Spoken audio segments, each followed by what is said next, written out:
Hi. I might be strange, and I might be the only one that does this. The first, of course, is assured. The second, I suspect, and probably not so. But I lie awake at night thinking about all the things that have to be done, and then eventually it dawns on me that rather than lie awake thinking about what needs to be done, I could actually get up and get on with it. So it is that I am writing this at 4 o'clock in the morning.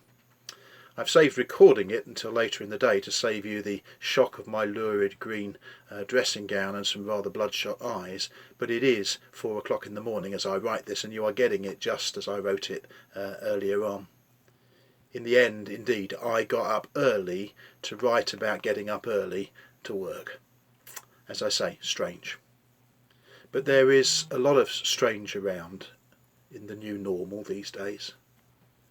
There are changed work patterns for so many, changed family responsibilities, changed skill sets coming to the fore, a changed vision and mission pattern for the church, changed challenges of communicating with a large church family when the World Wide Web is a stranger in the homes of so many, changed perspective on what keeps us safe and what can threaten that safety. There's a changed sense of what is temporary and what is now fixed, and within that the question of how long the new fixed may turn out to be temporary. And then what do we want to go back to when going back to anything is an option we are given when lockdown finally ends, whenever that is.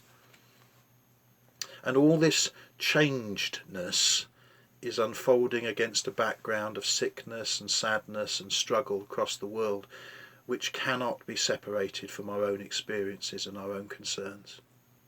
As I tried to suggest in a sermon recently, and that's actually another bit of change, you wouldn't believe how difficult I find it to preach with passion sitting still and not wiggle too much in front of the camera, but that's for another thought maybe later on. As I tried to suggest in a sermon recently, we are all grieving. Whether or not our friends and our family have been personally touched by the cold reality of COVID-19, we are all grieving. Individually, as a fellowship, as a nation, as humanity. And grief changes us too. So somewhere in the hours between 11 p.m. last night and 4 in the morning when I gave up and got up, I guess all that stuff was going round in my head. And then to add insult to injury, Graham Kendrick turned up. Now, to be fair to him, he probably was blissfully or is blissfully aware that he gate-crashed my attempts to sleep.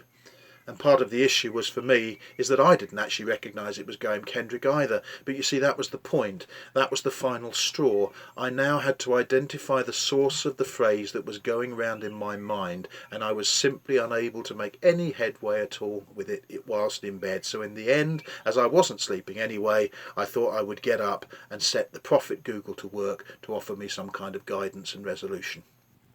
And as I say, it turned out that the originator of the insomniacal lyric was the aforementioned Mr. Kendrick. I know that insomniacal probably isn't a word, but it's 4 o'clock in the morning, and at that time I'm allowed to make up words rather than search for the real one. And what was the phrase that I found nagging away at me? What was the lyric robbing me of my sleep? Well, it was ironic really, because this was it. It was the lyric, "When sleep has fled away." In the end I found it. In the end I tracked it down, the phrase, and put it within its context. And at 5 a.m. it became for me one of those sacramental moments that has a significance way beyond its own existence, a God moment. You see, "When sleep is fled away" comes from Graham Kendrick's song "For the Joys and for the Sorrows." And as I read the words again, it seemed to speak into our situation in a world. Our situation as church, our situation in my own lonely watch as the dawn wondered if it could be bothered to drag itself centre stage again, and the birds began to clear their beautiful throats and the rain gently fell on the roof of my shed. Now, I'm not going to read it all for you now. If you've got YouTube, then you've probably got Google and you can look it up for yourself.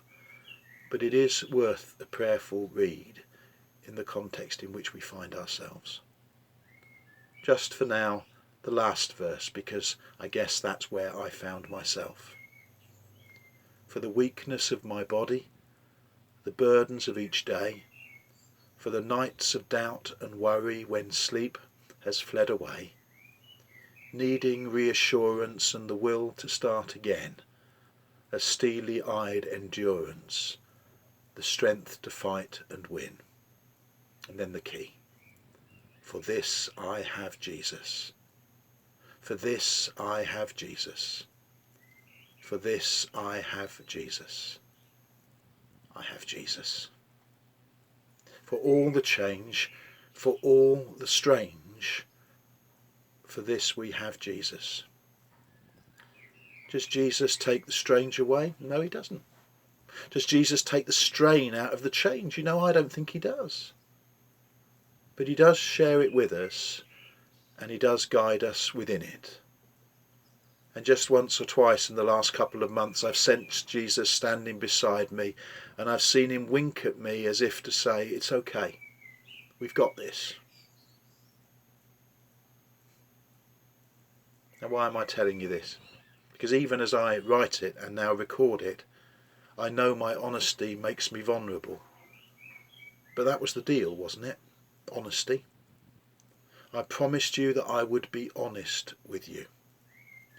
And if I only write and record the stuff when I'm bright and I'm bushy-tailed, that isn't actually me being honest at all. That's me presenting a particular persona. Now don't panic. Please don't panic. I'm okay. Even at 4 a.m, I'm okay. But the new normal is strange. And strange can be unsettling and make demands upon us that we didn't think we were ready for.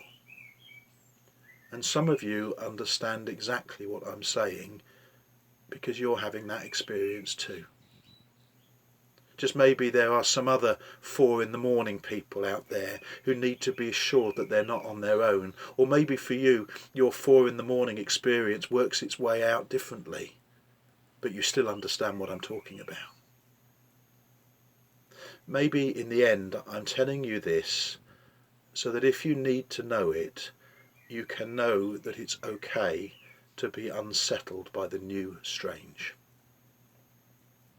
Stay safe. Stay home if you can. Stay close to God. Because for this, for all of this, we have Jesus. God bless.